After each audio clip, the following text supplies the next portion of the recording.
Ganda, nasa gitna tayo ng mga palayan. Oh, sarap ng amoy. Oh, grabe naman sir. Wow. Sana hindi bawal itong dumaan. Kailangan lang tayo. Ganda.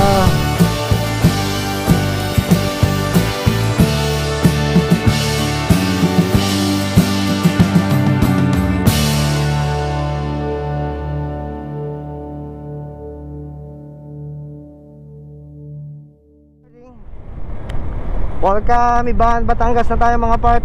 Nakakatagos na tayo sa nadaanan na natin o nakalabas na tayo sa bayan ng San Jose. Nandito tayo sa laban na tayo ito. Hindi ko sigurado kung 1 o 2. Ayun, sa laban 1. Doon sa likod natin, nadaanan na pala natin yung sa laban 2. Hindi ko masyadong kabisado yung mga barangay dito. So kung may makita tayo mga signage, sige, babasahin natin. So, pasok na tayo dito. Paalam tayo. Welcome to Malainin. Yun, Malainin pala yung ano, o mga part, Malainin yung kung didiretso tayo. So, kumalan tayo. Explore lang natin to. Dito na din lang tayo para isang lakad. Baga walang masasayang. So yung kagaya ng sabi ko kanina, welcome to Iban mga part. Diretso tayo.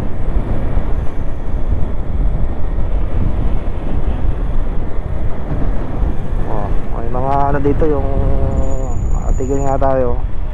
Abot ba sa ating video mga part? Yung malalaking kable ng kuryente, yung mga poste ng kuryente yun, o kagaya nun, o saka yun. Diba dun sa atin ay sa Ilihan, sa Batangas City, ay andun yung power plant. O yun ba din ang ay wari ko, dahil yun ang bundok sa atin sa Batangas City mga part. Ay ito yun dito. Akalain nyo mga part dun sa amin sa Batangas City yung power plant, pero iba yung sinusuplayan, ibang lugar. Ganun pala yun Akala ko dati ay kapag na doon sa lugar ninyo yung power plant ay yung mismong lugar niyo o bayan ninyo sinusuplayan. Pero iba ang layo ng dating ng mga yan, ng mga posting yan, yung linya ng kuryente yan. So kung ganun, sa mga nakakaalam lang mga part, yung kailangan ko ding malaman. Yung kuryente na sinusupply sa Batangas City, saan nanggagaling? Dahil yung sa Ilihan Power Plant ay tumatagos, lumiliban sa ibang mga bayan, ay ayun ang tanong ko.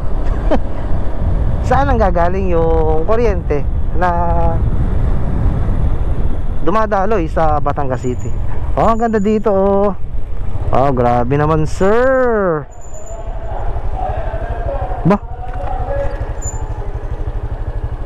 Ay, sabungan doon. Kunwari hindi ko napupuntahan. So yun, nakakadaan ako dito, nakapunta na ako dati, pero hindi pa ako never pa ako makapunta sa sabungan. Napakaganda ng view yan ng mga part.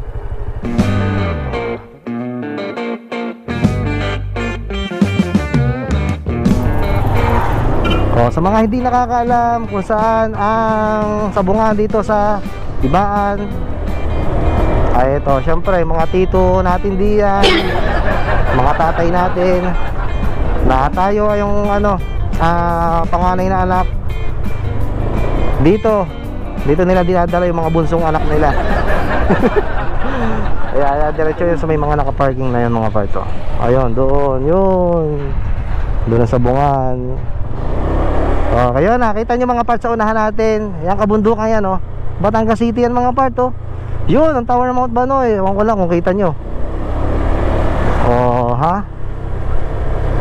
Tapos sa may parting Ilihan, banda-banda dyan na konti, ayun, ay sa amin nga nanggagaling talaga to.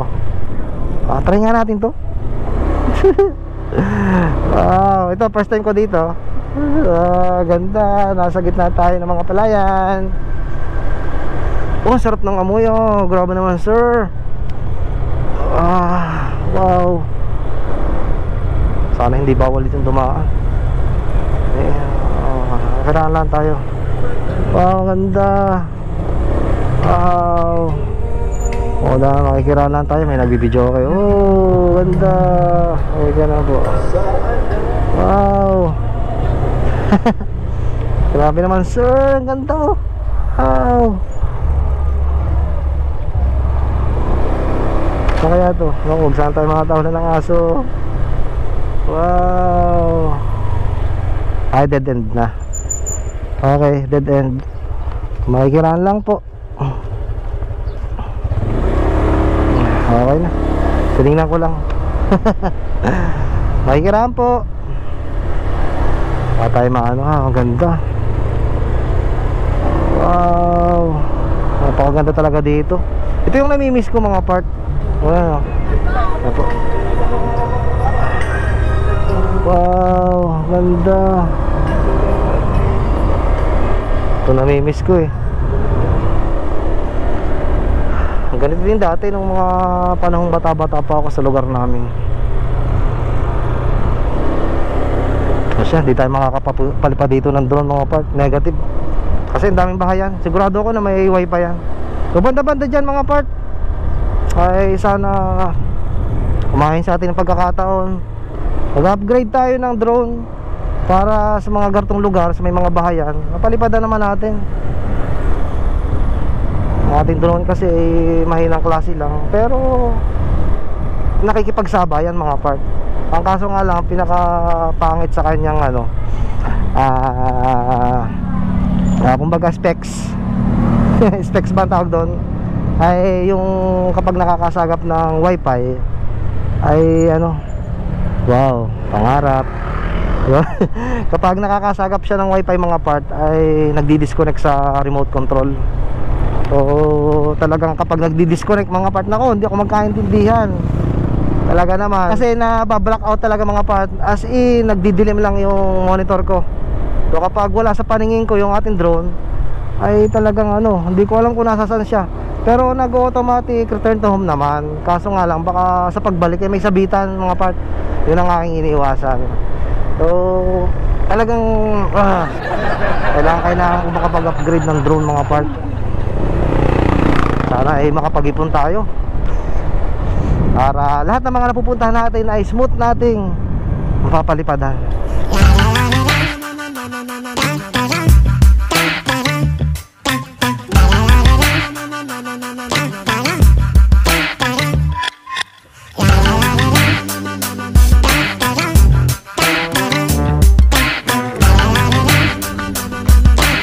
Tumigilan tayo dito mga part.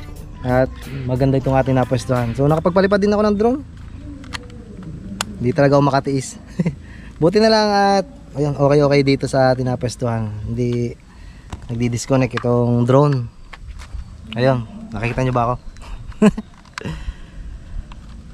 Okay, nagpahinga lang din ng konti. At ayun, medyo uhaw na kasi ako. Hindi ko lang kanina nasasabi sa inyo. At dahil nga mainit kanina, medyo nauhaw na konti. At ayun, nagkarga muna tayo ng tubig sa ating katawan. Ang ganda pala ng view doon sa pinuntahan natin, yung kanina. Ang ganda doon. Maberde pa ang ano, maberde ang kumbaga pinakaibaba. Dahil nang maulan na nga, kaya napakaganda sa ano. Ang ganda sa video. Hindi ko nalilinis itong ating drone ng pangalan ni si Kalapati. Okay. Ay, ang sabungan ko yan. Apa kanan? Apo. Marito yung iba na. Parang diretso palabas lang. Ito po itong kakananan po ito. Ito kakaliwa po kayo sa kantuhan. Apo.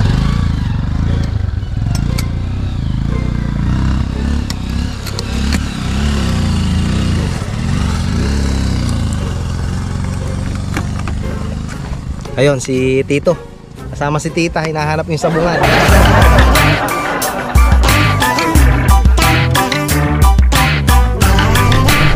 Parang maganda dun ah. Pwede kaya tayo dun. O kaya ito tatagos.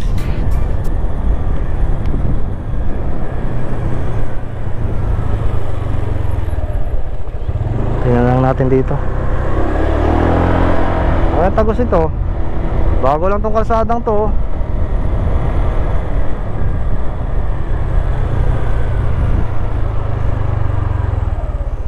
Wow, maganda din nga oh. Pero malayo-layo. Tingnan nga natin. Hindi man siguro bawal ano. Sa mga taga dito sa ibang mga part, subdivision ba ito itong pinasukan natin ito? At bawal ba dito?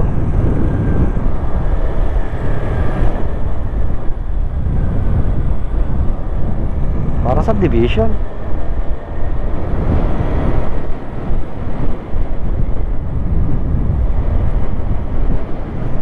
Oh, ganda oh, may mga mahogany. Oh, lamig dito. Oh. Nakatingin sa akin yung lalaki, bawal ata dito. Saan tagos nito? Bawal na ata dito. Balik na tayo. Balikin tayo mga part. Next time na natin yung naanohan. Oh, ganda oh. Wala ka namang kaparangan. Oh, napakaganda. Okay, dito na tayo mga parts sa Malainin. Okay, nakalabas na tayo dun sa kanina na pinasukan natin. Diretso tayo, medyo kumilimlim dun oh. Kumilimlim, ako po. Papunta dun sa Batangas City. Pasalubungin na ata tayo ng ulan ha. Okay, ito madadaan, may part dito mga parts sa ibaan na kung saan ay tumagos yung Star Tollway. Yan o, yan nasa unahan natin o. Star Toll A. Yan, going to Batangas City. Yan, hindi na tayo pwedeng dumaan dyan kasi lower CC tayo. Saka na tayo pagka naka big bike na tayo. Saka tayo dyan dumaan.